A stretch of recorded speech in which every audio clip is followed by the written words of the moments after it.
আন্তর্জাতিক কূটনীতির এক গুরুতর ভুল চালে বাংলাদেশ আজ এমন এক ভয়াবহ খাদের কিনারায় এসে দাঁড়িয়েছে যা হয়তো দেশের সাধারণ মানুষ কল্পনাও করতে পারছে না। একবার ভেবে দেখুন তো, কাল সকালে উঠে যদি আপনি শুনেন দেশের সমস্ত তেলের রিজার্ভ শেষ, গাড়ি চলছে না, জেনারেটর বন্ধ, সব কলকারখানার চাকা স্তব্ধ হয়ে গেছে এবং পুরো দেশ এক গভীর অন্ধকারে নিমজ্জিত। এটা কোনো সিনেমার গল্প নয়, বরং আন্তর্জাতিক বিশ্লেষকদের মতে এটাই হতে পারে বাংলাদেশের খুব কাছের এক নির্মম ভবিষ্যৎ।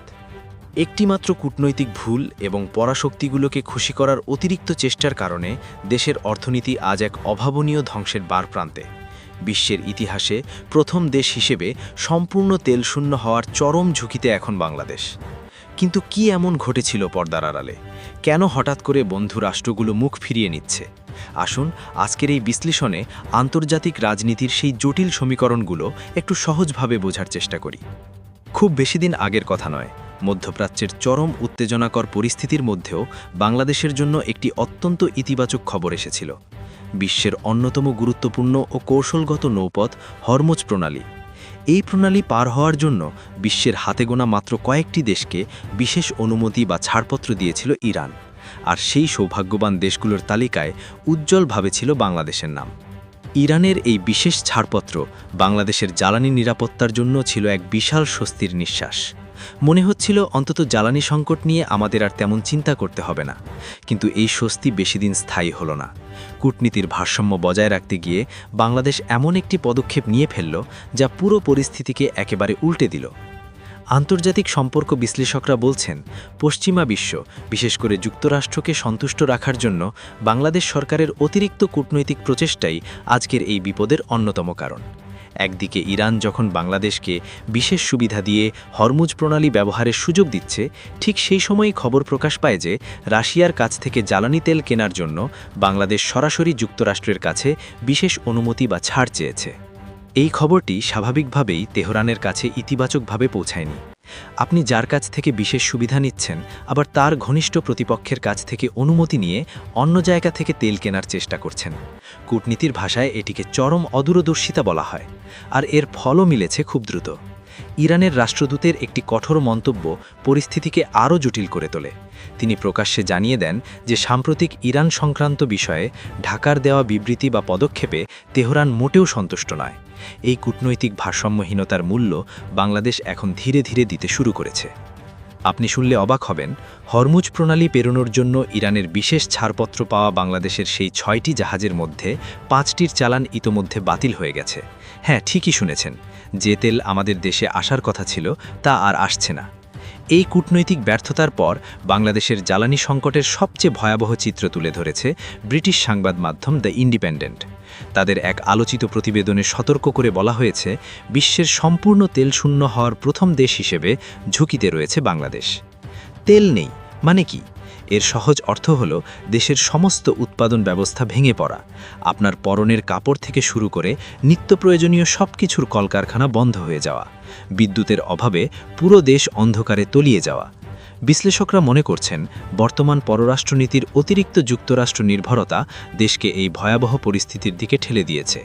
একটি স্বাধীন রাষ্ট্র হিসেবে নিজেদের জাতীয় স্বার্থকে অগ্রাধিকার না দিয়ে কেবল একটি নির্দিষ্ট পরাশক্তির দিকে ঝুঁকে পড়ার এই কৌশল ভবিষ্যতে সাধারণ মানুষকে চরম ভোগান্তির মধ্যে ফেলতে পারে। সরকার যদি দ্রুত তাদের পররাষ্ট্রনীতিতে ভারসাম্য আনতে ব্যর্থ হয়, তবে খুব শিগগিরই দেশের অর্থনীতি এমন এক বিপর্যয়ের মুখে পড়তে পারে যেখান থেকে ঘুরে দাঁড়ানো অত্যন্ত কঠিন হয়ে যাবে। দ্য ইন্ডিপেন্ডেন্টের ওই প্রতিবেদনে একজন উচ্চপদস্থ সরকারি কর্মকর্তার বরাতে যে তথ্য প্রকাশ করা হয়েছে তা সত্যি উদ্বেগজনক।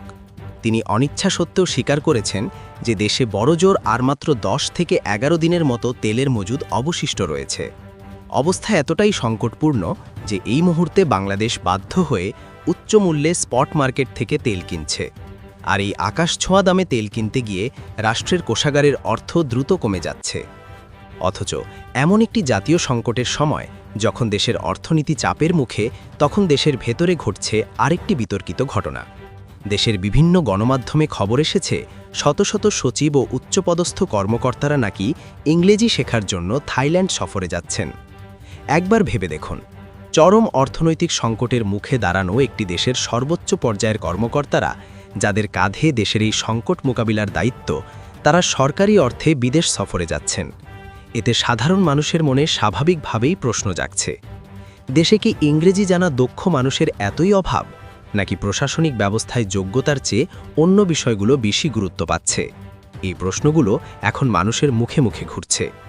সরকারকে এই পরিস্থিতি উপলব্ধি করছে, নাকি জেনে শুনেই দেশকে একটি অনিশ্চিত ভবিষ্যতের দিকে ঠেলে দেওয়া হচ্ছে? এই প্রশ্ন এখন অনেকের মনে। এর পাশাপাশি আন্তর্জাতিক ভূরাজনীতির সমীকরণ বাংলাদেশের জন্য আরও উদ্বেগজনক ইঙ্গিত দিচ্ছে। যদি যুক্তরাষ্ট্র ও ইরানের মধ্যে সরাসরি সংঘাত শুরু হয়, তবে পরিস্থিতি আরও জটিল হয়ে উঠতে পারে। এমন পরিস্থিতিতে ইরান হরমুজ প্রণালী বন্ধ করে দিতে পারে, যা বৈশ্বিক তেল সরবরাহে বড় ধরনের প্রভাব ফেলবে। একই সঙ্গে মধ্যপ্রাচ্যের তেলক্ষেত্রগুলো ক্ষতিগ্রস্ত হলে বিশ্ববাজারে তেলের সংকট আরও তীব্র হতে পারে। এর ফলে বাংলাদেশ শুধু উচ্চমূল্যে তেল কেনার সমস্যায় পড়বে না, বরং সরবরাহ সংকটের মুখেও পড়তে পারে। আরেকটি বড় উদ্বেগ হল রেমিটান্স বা বৈদেশিক মুদ্রার প্রবাহ। মধ্যপ্রাচ্যে কর্মরত বাংলাদেশের লক্ষ লক্ষ প্রবাসী শ্রমিকের ওপর দেশের অর্থনীতি অনেকাংশে নির্ভরশীল। যদি সেখানে অস্থিরতা তৈরি হয়, তবে তারা কর্মহীন হয়ে দেশে ফিরে আসতে বাধ্য হতে পারেন। আন্তর্জাতিক বিশ্লেষকরা সতর্ক করে বলছেন, এই ধরনের পরিস্থিতি যদি দীর্ঘ সময় ধরে চলতে থাকে, তবে আমদানি নির্ভর দেশগুলোতে খাদ্য ও জ্বালানি সংকট আরও গভীর হতে পারে। এটি কোনো কল্পনা নয়, বরং একটি সম্ভাব্য বাস্তবতা, যা আমাদের সবারই গুরুত্ব দিয়ে বিবেচনা করা উচিত। দর্শক, আন্তর্জাতিক এই জটিল কূটনীতি এবং দেশের বর্তমান পরিস্থিতি নিয়ে আপনাদের মতামত কি? সাধারণ মানুষ হিসেবে এই সংকটের প্রভাব আপনি কতটা অনুভব করছেন? আপনার মূল্যবান মতামত অবশ্যই কমেন্টে জানান। দেশ ও বিদেশের এমন গুরুত্বপূর্ণ বিশ্লেষণধর্মী ভিডিও নিয়মিত পেতে আমাদের চ্যানেলটি সাবস্ক্রাইব করুন। ভালো থাকবেন, সচেতন থাকবেন। দেখা হবে পরবর্তী ভিডিওতে। আল্লাহ হাফেজ।